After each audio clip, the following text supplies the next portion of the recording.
SC परीक्षाको शुभकामना दिँदै दुर्गेश थापाले यस अवधिभर कुनै पनि कार्यक्रम नगर्ने घोषणा गरेका छन्। आजभोलि नेपालमा दुर्गेशको क्रेज एकदमै बढेको पाइन्छ।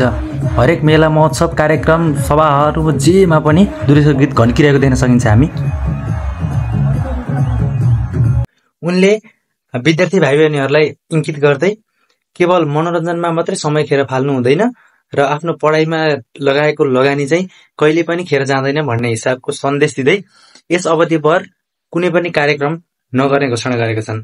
दुर्गेश थापाले आफ्नो फेसबुक पेजमा एउटा विज्ञप्ति जारी गर्दै उनले त्यस्तो घोषणा गरेका हुन्।